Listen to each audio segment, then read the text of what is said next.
HP Media. Mais amati biso loko na mutema ya organiser une retraite internationale. Organiser une retraite internationale des familles. Et banda jeudi, il y a les 15 à partir il y a 4h du matin. Donc Tobandango jeudi, il y a les 15, ça sera une retraite internationale des familles.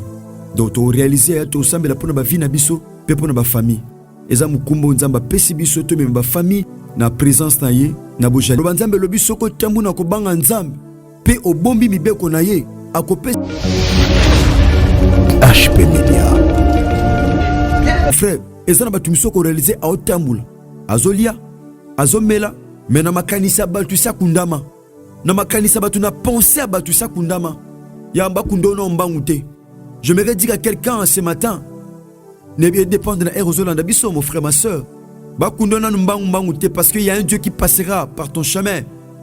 Yaya, ba kundo te tobi cet enterrement n'aura pas lieu. Ba kundaka muto sakufi.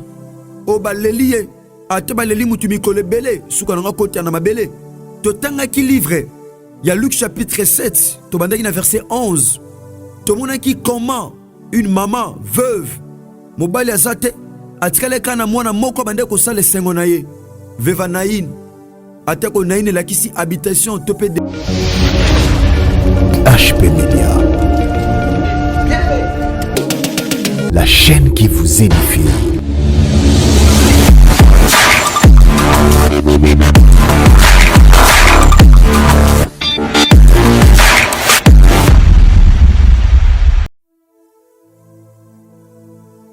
Shalom, shalom, mbote bandeko balandi Radio Parole Vie.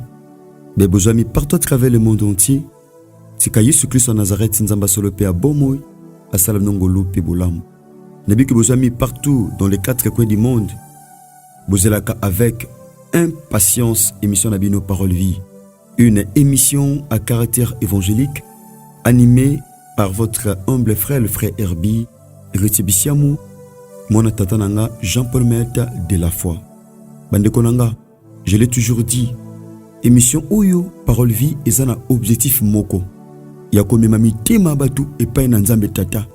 Voilà pourquoi la Bible dit na mikolo ango na kozami tema bana na komeme pa na baboti. Bongo ya baboti na komeme pa na bana. Nzamba lobi lisusu abina kokoma mibeko na ngana mitema batu. Na mikolo asuka pamba te moko lo bana mususu teke oyebi mibeko na nzambe. Pourquoi? Parce que nzamba kozami mibeko akoma na kati ya mitema batu. Esaïe azoloba abi le Seigneur éternel m'a donné une langue exercée pour que je sache soutenir par la parole ceux qui ont le cœur abattu. Abi pona yeba ko soutenir na nzela liloba. Biso parole vie c'est la parole. Mon frère, ma soeur, na pas na bango tindaki prophétie te. Yaya, prophétie eza mabete. Oui. Bible dit prophétie nyonso tsengeli to examiner ango. Mais la prophétie par excellence, c'est la parole vie. C'est la parole qui amène la vie. Parce que c'est ça la prophétie. Par excellence. Le banzambe le boza mutuka soza mukilate, c'est ça. Le banzambe le biba ko sala no etumba, kasi ba olonga yote, c'est ça la parole.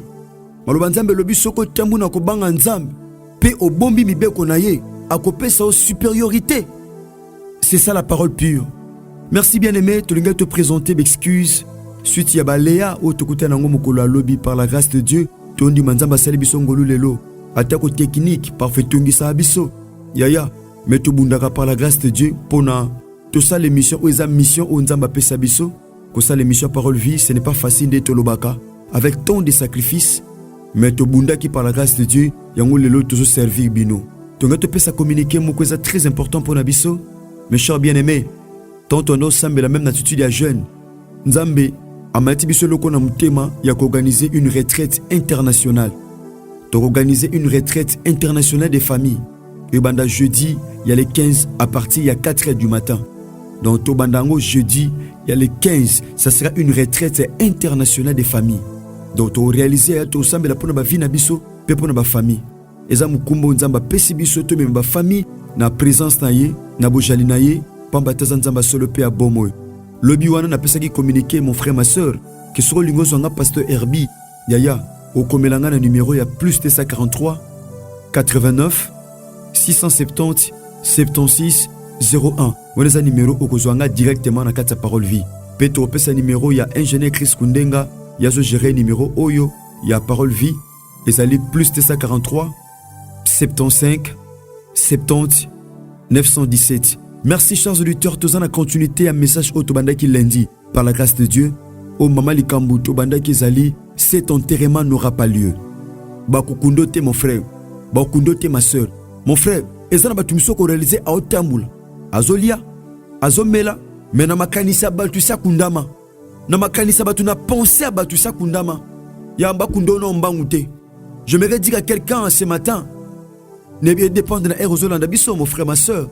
Bakundo na mbangute parce qu'il y a un Dieu qui passera par ton chemin. Yaya, bakundo te tobi cet enterrement n'aura pas lieu. Bakunda ka muto sakufi. O baleliye, ate baleli mutu mikole bele, sukananga koti na mabele. Totanga ki livre. Il y a Luc chapitre 7, tobandaki na verset 11.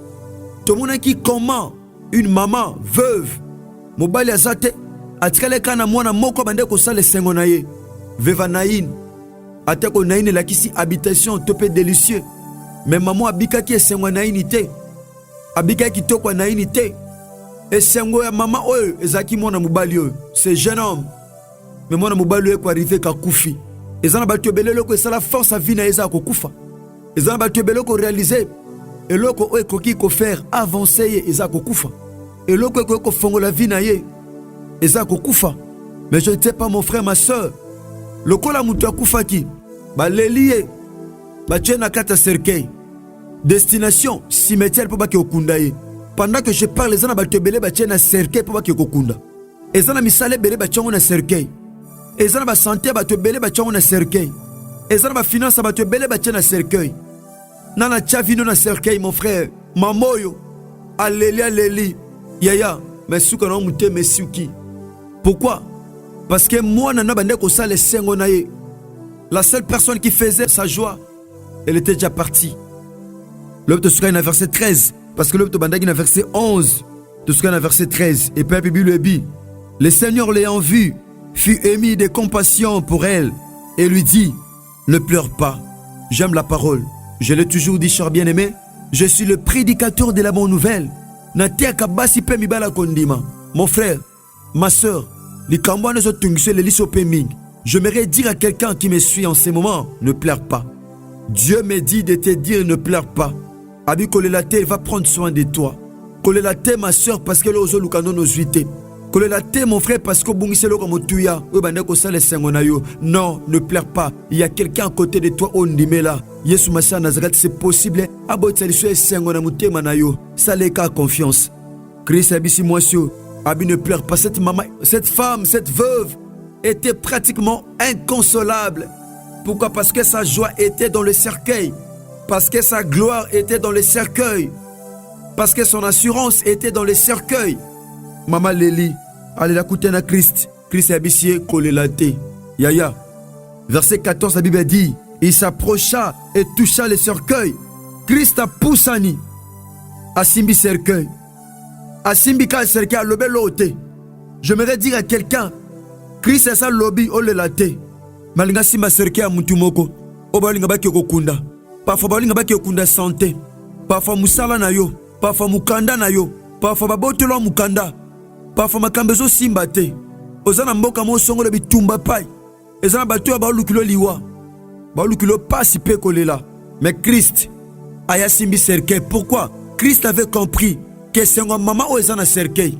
Et c'est un maman ou est un famille. Et c'est un maman ou est un ndakute. Et ça peut libandate. Mais ça coffre quelque part pour pas que kokunda.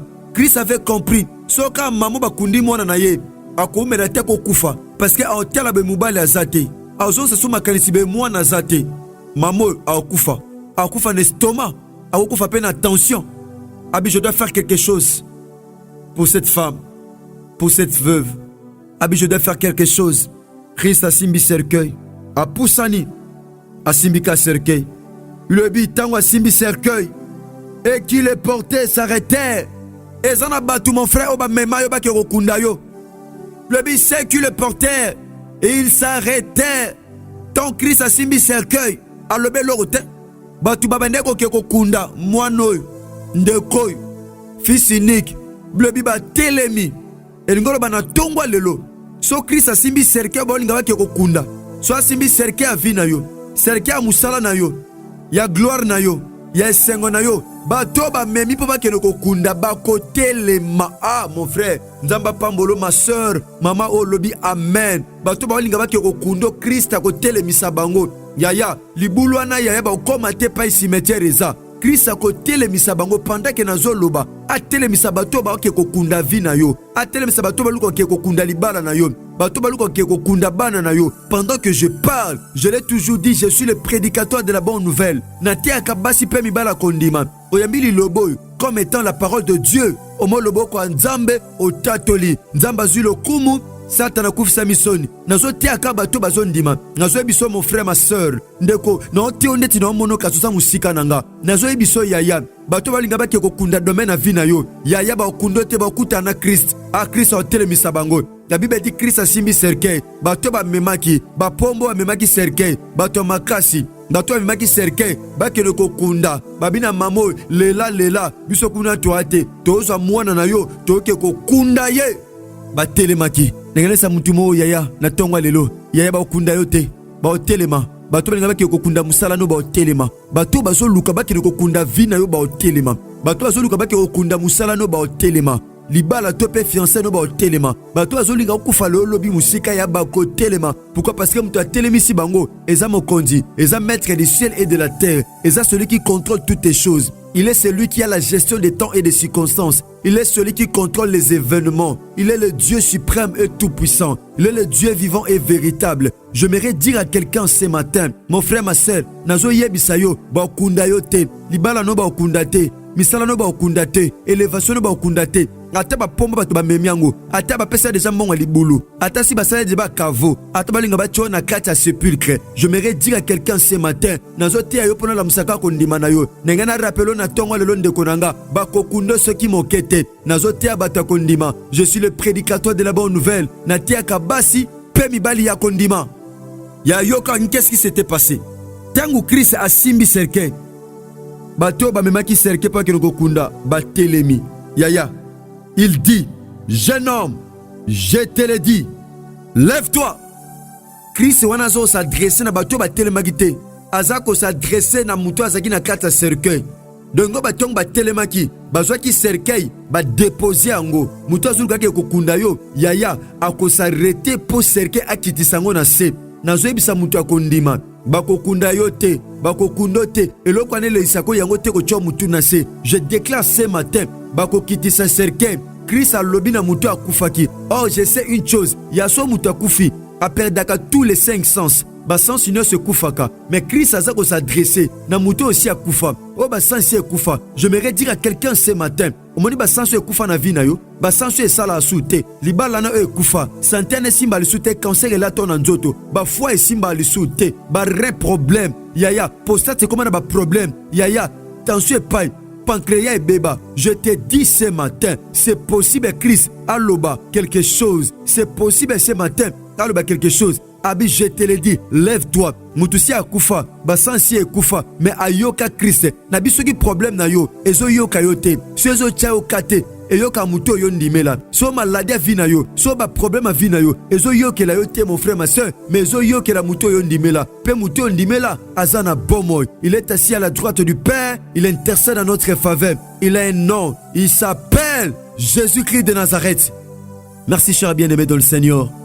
Tokomi pratiquement la souki émission na biso tika Yesu Christ en Nazareth nzamba solo pe bomoy apambola bino.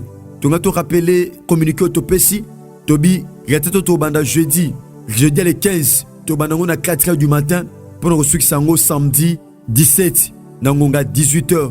Tika Yesu Christ en Nazareth nzamba solo pe abomoy. No bango tango nyonso ya soko simba mine émission oyo. Oko komela biso na ba numéro na biso oyo tanga tout à l'heure là. Tope ba numéro na biso akala par la grâce de Dieu oyanga tope andeko Christ kundenga tope oyo tope sabino kala. Yana sima ko message oyo na bondelio partager yango. Partager mission oyo par la grâce de Dieu pour esunga bandeko mo songolo quelque part. To continuer thème au lobby pour remercier le sambo par la grâce de Dieu. Tika Yesu Christ en Nazareth asam nongolu pe bolam so Christ a maison elité tukutani bongo lobby par la grâce de Dieu. Merci, que Dieu vous bénisse.